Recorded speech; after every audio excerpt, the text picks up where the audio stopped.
ఈ నెల రోజుల్లో పాలన మీద పార్టీ ఫీడింగ్ ఏంది, ప్రజలు ఏమనుకుంటున్నారు, మీకు వస్తున్న ఈ ఫీడ్బ్యాక్ ఏంటి? అంటే 10 సంవత్సరాల నుంచి లేనటువంటి పరిపాలన ఈ నెల రోజులలో కాంగ్రెస్ పార్టీ వచ్చిన తర్వాత ప్రజలకు ఒక నమ్మకం కలిగించిన వాళ్ళమైనా. ఎందుకంటే అంతకంటే ముంగట అధికారులైనా లేకపోతే పాలకులైనా ఎవరైనా కూడా ఏదైనా పని కావాలంటే వాళ్ళ చుట్టూ తిరగాల్సినటువంటి పరిస్థితి, అయినప్పటికీ కూడా ఎవరు కూడా కలవనటువంటి పరిస్థితి ఉంటుండే. కానీ కాంగ్రెస్ పార్టీ అధికారంలోకి వచ్చిన తర్వాత ఇచ్చినటువంటి మాట మీద సంక్షేమాలు ఒక్కొక్కటిగా నెరవేర్చేటటువంటి అంశం ఒక దిక్కు అయితే, ప్రజాపాలన అనేటటువంటి మేము పెట్టినటువంటి పేరుకు తగ్గట్టుగా పరిపాలన వ్యవస్థను మొత్తం ప్రజల మధ్యలోకే తీసుకొని పోయి సంక్షేమానికి సంబంధించినటువంటిదైనా సమస్యలకు సంబంధించినటువంటిదైనా దరఖాస్తులు మరి ఆ బస్తీలలోనే తీసుకుంటున్నటువంటి తీరుని తెలంగాణ ప్రజలు హర్షిస్తుండ్రు. మీరు తీసుకొచ్చిన మార్పు ఏంటిది? మార్పు కోసం కాంగ్రెస్ అన్నారు, ఏం మార్పు తీసుకొచ్చారు ఈ నెలలో అని? మరి ఇప్పుడు మేము మొదలు పెట్టినటువంటి మా గ్యారంటీలో భాగంగా మహిళలకు ఉచిత రవాణా దగ్గరికి ఏమో సంక్షేమాల నుంచి మాట్లాడుకుంటే, మార్పు అని అంటే ఇప్పుడు గల్లీలల్లో బడులను పెడతామని చెప్పి వచ్చినటువంటి ఆ పాత ప్రభుత్వం ఏదైతుందో బెల్ట్ షాపులు పెట్టుకుంటూ వచ్చింది. కానీ అదే బెల్ట్ షాపులని తొలగించనీకనే కాంగ్రెస్ పార్టీ పూనుకొని ఈరోజు అవసరమైతే బెల్ట్ దెబ్బలు కూడా వెనకాడకేయకుండా బెల్ట్ షాపులను తీపిస్తున్నటువంటి ప్రక్రియ మీరు చూస్తూ ఉన్నారు. అదేవిధంగా మాదక ద్రవ్యాలకు సంబంధించినటువంటిది తెలంగాణ మొత్తం కూడా ఈరోజు యువత మరి వారి యొక్క బతుకులు అంధకారంలోకి పోతున్నాయి, చిదిమేయబడుతున్నాయి అనేటటువంటి అంశాన్ని చాలా సీరియస్గా తీసుకొని ప్రతి తల్లిదండ్రుల యొక్క ఆవేదనని అర్థం చేసుకొని సొంత పిల్లల్ని అయితే ఎట్లా కాపాడుకుంటామో అట్లా కాపాడుకునేటటువంటి ఉద్దేశంతో మాదక ద్రవ్యాల మీద ఉక్కుపాదం మోపుతాం అని ఏదైతే మాట అన్నామో అంతే పని మేము చేస్తున్నామో అది ఆల్రెడీ కనిపిస్తూ ఉంది. సో ఇట్లా మేము ఏదైనా మాట ఇచ్చినామనంటే మాట మీదకి నిలబడుతున్నాం. శాంతి భద్రతలు ఒక పక్క, అభివృద్ధి ఇంకొక పక్క, సంక్షేమాలు ఇంకొక పక్క, అన్ని ప్యారలల్గా నడిపించుకుంటూ పోతున్నాం కదా. సో ఇది ఖచ్చితంగా ప్రజలు అనేటటువంటిది హర్షిస్తారు. ఇదంతా చేస్తే పక్కన వేస్తే అసలు ప్రమాణ స్వీకారం రోజుది మనందరం ఒకసారి మాట్లాడుకోవాలి. ఓ పక్క ప్రమాణ స్వీకారం అవుతుంటే ఇంకొక పక్క కంచెలు తెంపినటువంటి అంశాన్ని తర్వాత కూడా ఏదైతే ప్రజలకి యాక్సెసిబుల్ చేసినటువంటి గత ప్రగతి భవన్ తర్వాత ప్రజాభవన్ ఏదైతే ఉందో పిల్లలతోటి కుటుంబ సమేతంగా వచ్చి ఏ గడిలైతే అసలు ప్రజలకి యాక్సెసిబుల్ లేనటువంటి వాటి దగ్గర ప్రజలు మొత్తం పోయి ఒక స్వేచ్ఛ స్వాతంత్రంకి సంబంధించినటువంటి వాయువులను పీల్చినటువంటి సంబరాలు చేసుకున్నారు. ఆ విజువల్స్ మన అందరం చూసాం. కుటుంబం మొత్తం కూడా లాన్లలో కూర్చొని అసలైన తెలంగాణ ఈరోజే వచ్చినట్టు అనిపిస్తుంది సార్ మాకు కాంగ్రెస్ వచ్చినాక అని వాళ్ళు మాట్లాడినటువంటి మాటలు ఇవన్నీ ఏవైతున్నాయో దీనికోసమే కదా కాంగ్రెస్ పార్టీని తెచ్చుకున్న ప్రజలు. మీరు అధికారంలోకి వచ్చిన వెంటనే కావాలని ప్రతిపక్ష పార్టీని దెబ్బతీసే విధంగా వ్యవహరిస్తున్నారనే ఆరోపణలు కూడా ఉన్నాయి. అంటే కక్షపూరితమైనటువంటి రాజకీయాలు కాంగ్రెస్ పార్టీ ఎప్పుడు చేయదు. విధానపరమైనటువంటి ఏదైనా తప్పులు జరిగినప్పుడు ఎవరిని కూడా క్షమించదు. అది సొంత వాళ్ళైనా కూడా సరే మీరు గమనించుకుంటే ఎప్పుడైనా సరే సొంత ప్రభుత్వంలో ఆరోపణలు ఎదుర్కొంటేనే అరెస్టులు చేసి జైలులకు పంపించినటువంటి చరిత్ర కాంగ్రెస్ పార్టీది. ఎవరైనా ఆరోపణలు స్కామ్ అనే ఆరోపణ వస్తే కూడా ఆరోపణని విచారణ ఎదుర్కోవాల్సిందే అని చెప్పి ససేమిరగా ఉంటున్నటువంటి పదవులకి తీసేసి మరి జైలుకు పంపించిన చరిత్ర కాంగ్రెస్. కానీ ఏది ఒక్కటి చూపెట్టరు.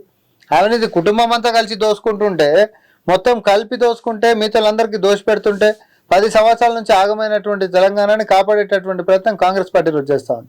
కక్షపూరితమైనటువంటి రాజకీయం మేము చేయాలనుకుంటే ఆట ఇట్లుండదు కదా వేరే లెక్కుంటే. ఇప్పుడు కాళేశ్వరం విచారణ కాదించడాన్ని ఒకవైపు సిట్టింగ్ జడ్జితో విచారణ కాదిస్తామంటూనే ఇంకోవైపు విజిలెన్స్ను కూడా పంపించారు. దీన్ని ఎట్లా చూడాలి? ఇప్పుడు నేను ఒకటంట ఈడ కక్షపూరితం ఏముంది? కాళేశ్వరం అనేటటువంటిది 1,50,000 కోట్ల రూపాయలు పెట్టి కట్టిర్రు అనేటటువంటి అన్అకౌంటెడ్ అంటే ఏదైతే తర్వాత ఇప్పుడు లెక్కల ప్రకారం ఏమో 1,00,000 కోట్లు అసలు స్వయాన ముఖ్యమంత్రి గారు చెప్పారు.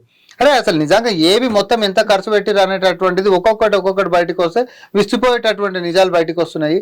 సుమారు కోటి అంటే కోట్లు 1,00,000 కోట్ల నుంచి 1,50,000 కోట్ల దాకా ఖర్చు పెట్టినటువంటి ప్రాజెక్టు ఈరోజు నిరుపయోగంగా కుంగిపోయింది అనంటే ఇరిగిపోయింది అనంటే దాని మీద విచారణ ఆదేశించాల్సినటువంటి బాధ్యత ప్రభుత్వం మీద ఉంటుంది కదా. మేము విచారణకు ఆదేశించినాం. తెలంగాణ సమాజం ముంగట జరుగుతున్నటువంటి వాస్తవాలు పెట్టాల్సినటువంటి బాధ్యత ప్రభుత్వం లెక్క మా మీద ఉంది కాబట్టి మేము పెడతాం. ఈ రోజు సంది చెప్తలేం, ప్రతిపక్షంలో ఉన్నప్పటి నుంచి చెప్తున్నాము. కోట్ల రూపాయల ప్రజాధనాన్ని ఈరోజు కొల్లగొట్టనికనే కాళేశ్వరం అనేటటువంటి ఒక వైట్ ఎలిఫెంట్ని పెట్టుకున్నారు. ఈరోజు కుటుంబమే కాదు ఆ బంధువర్గాలు మొత్తం కూడా బాగుపడుకుంటా తెప్పలుగా తినుకుంటా పోతుర్రు. కానీ ప్రజలకు మాత్రం ఉపయోగకరంగా లేదు, ఇది వయబుల్ అవుతున్నటువంటి ప్రాజెక్ట్ కాదని చెప్పి మేము చెప్పినాం. ఈరోజు అధికారం మాకు ఇచ్చిండ్రు, పారదర్శకంగా ప్రజల ముందు నిజాలు పెడుతున్నాం. దీంట్లో కక్షపూరితం ఏముందండి? ఇది మా బాధ్యత, మేము చేస్తున్నాం. ఆ రోజు అంటే మేము అధికారంలో లేము, సిబిఐకి ఉత్తరాలు రాసినాము, విచారణ చేయండి, రండి. ఎందుకంటే మేము అధికారంలో లేము. నిజాలు ప్రజలకు తెలియాలి అని అంటే చేదోడు వాదోడుగా పవిత్ర బంధం చీకటి ఒప్పందాలతో నడిపించుకున్నటువంటి బీజేపీ బీఆర్ఎస్లు ఏ ఒక్క రోజు కూడా మరి బీఆర్ఎస్ పార్టీ చేస్తున్నటువంటి అవినీతిని ప్రజల ముందు పెట్టలే. ఇదో చూడు చూపిస్తాను, ఒకసారి మీ సమ్మెలు వేస్తారు, ఇదో చూడు చూపిస్తాను, ఒకసారి తొడలు కొట్టిపోతారు. ఈ సౌండ్లకి రీసౌండ్లకి డైలాగ్లకు తప్ప యాక్షన్ అనేటటువంటి చూపించింది గల్లీలో ఏ రోజు లేదు కదా. కాబట్టి ఈ రోజు మాకు అధికారం వచ్చింది కాబట్టి పారదర్శకంగా సిట్టింగ్ జడ్జి తోటి మేము ఈరోజు జ్యుడిషియల్ ఎంక్వైరీ మేము చేపిస్తున్నాము. నిజాలు అనేది తెలంగాణ సమాజం ముంగట పెట్టబోతున్నాము. మరి విజిలెన్స్ విచారణ కూడా ఎందుకు జరుగుతుంది? 100% కదా. ఇట్ విల్ బి లైక్ ఏంటిది, జరుగుతున్నటువంటి అవకతవకల యొక్క లెక్క చిట్ట మొత్తం రావాలి. ఎక్కడ కూడా మనకు మొత్తం అధికారికంగా లెక్కలు వస్తున్నటువంటి పరిస్థితి లేదు.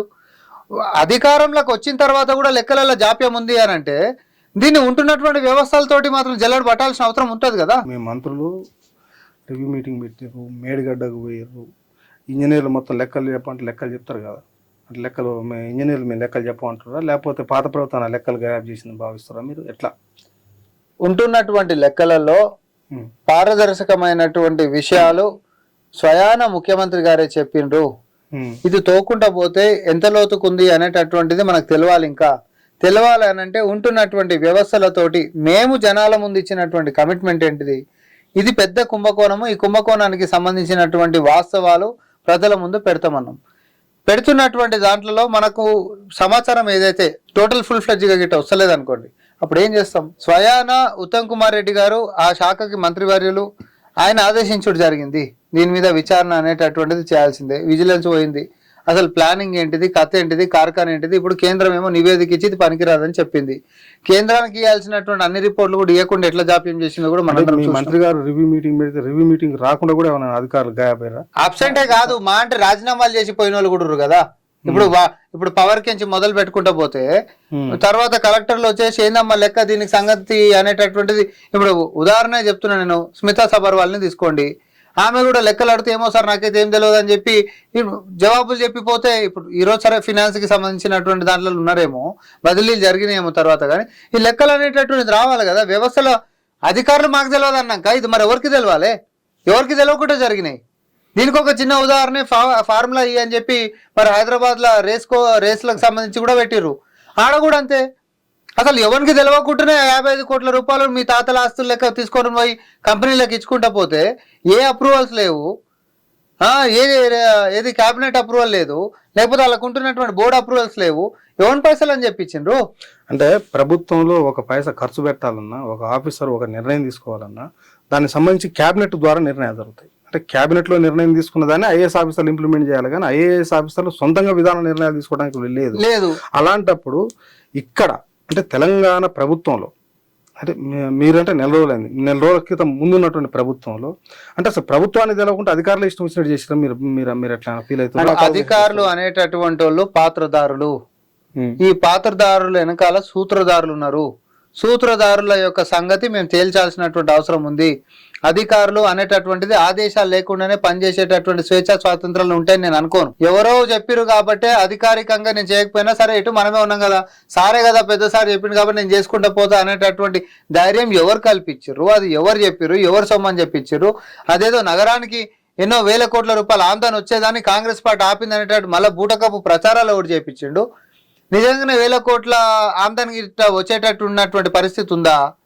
పోనీ ఇది పెట్టినందుకు ఈ ఏడాది కాలంలో కొత్తగా వచ్చినటువంటి కంపెనీలు ఏమైనా ఉండేనా?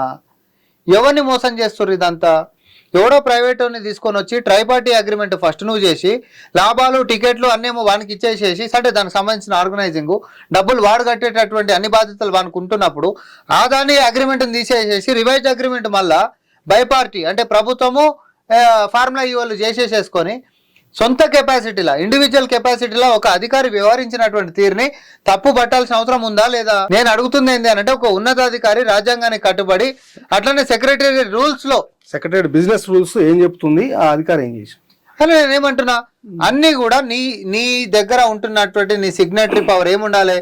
దానికి ప్రయర్ గా ఏదైతే రూల్స్ ఉన్నాయో రూల్స్ ని కంప్లై అంటే అడియర్ అవుతూ దాన్ని ఫాలో అయ్యకుండా నిర్ణయాలు తీసుకోవాలి. నేను కేవలం ఉన్నతాధికారిని కాబట్టి నాకు నచ్చినట్టు ప్రాజెక్ట్ ఇచ్చేస్తా, నాకు నచ్చినట్టు ఇంకోటి చేస్తా, నాకు నచ్చినట్టు అగ్రిమెంట్లకు ఎంటర్ చేస్తాను కాదు. దానికి అనేటటువంటిది కార్పొరేషన్ ఉంది, హైదరాబాద్ మెట్రోపాలిటన్ డెవలప్మెంట్ కార్పొరేషన్. ఇది కార్పొరేషన్ ఉంది, దాంట్లో మెంబర్స్ ఉంటారు, దాంట్లో ఒక తీర్మానం చేసుకోవాలి, పలానా దాంట్లోకి అగ్రిమెంట్ ఎంటర్ అయిదామా వద్దా, పలానా పైసలు ఇద్దామా వద్దా, ఇది మన కెపాసిటీయా కాదా అనేటటువంటిది ఒక చట్టబద్ధంగా జరగాల్సినటువంటి ఏ అంశాలు కూడా ఇక్కడ జరగలేదు. ఇవన్నీ మేము క్లియర్గా ఆయన అధికారి ఏ కెపాసిటీ తోటి ఇచ్చిండంటే ఇండివిజువల్ కెపాసిటీ తోటి. నేను ఇంకొకటి అంటున్నా, ఆ రోజు ఎంఏ అండ్ యూడికి సంబంధించినటువంటి మంత్రి ఎవరు? కేటీఆర్ కదా, కేటీఆరే కదా. ఈరోజు ఎట్లుంటుంది అని అంటే ఒక నోటు మీద ఆర్బీఐ గవర్నర్ శతకం ఉంటుంది అట్లా. కేటీఆర్ ఇది ఎలాగుంటే అరవింద్ కుమార్ 55 కోట్లు ఇచ్చిన ధైర్యం ఉందా? నేను అదే అంటున్నా. ఇప్పుడు పాతదారులు మనకు కనిపిస్తుండ్రు, సూత్రధారులు ఎవరో మనకు కావాలి కదా. ఓవరాల్ గా మేము ఇచ్చినామని చెప్పేసి చేతులు చూసుకుంటారు అంటే గతంలో జైలు పాలైనటువంటి ఉన్నతాధికారులు ఐఏఎస్లను మనం చూడలేదా? సో రేపు పొద్దున కూడా భవిష్యత్తులో మరి ఎవరెవరు లోపలికి పోతారు అనేటటువంటి అంశాలు కూడా వస్తాయి. చట్టం ఒకటికి చుట్టం కాదు.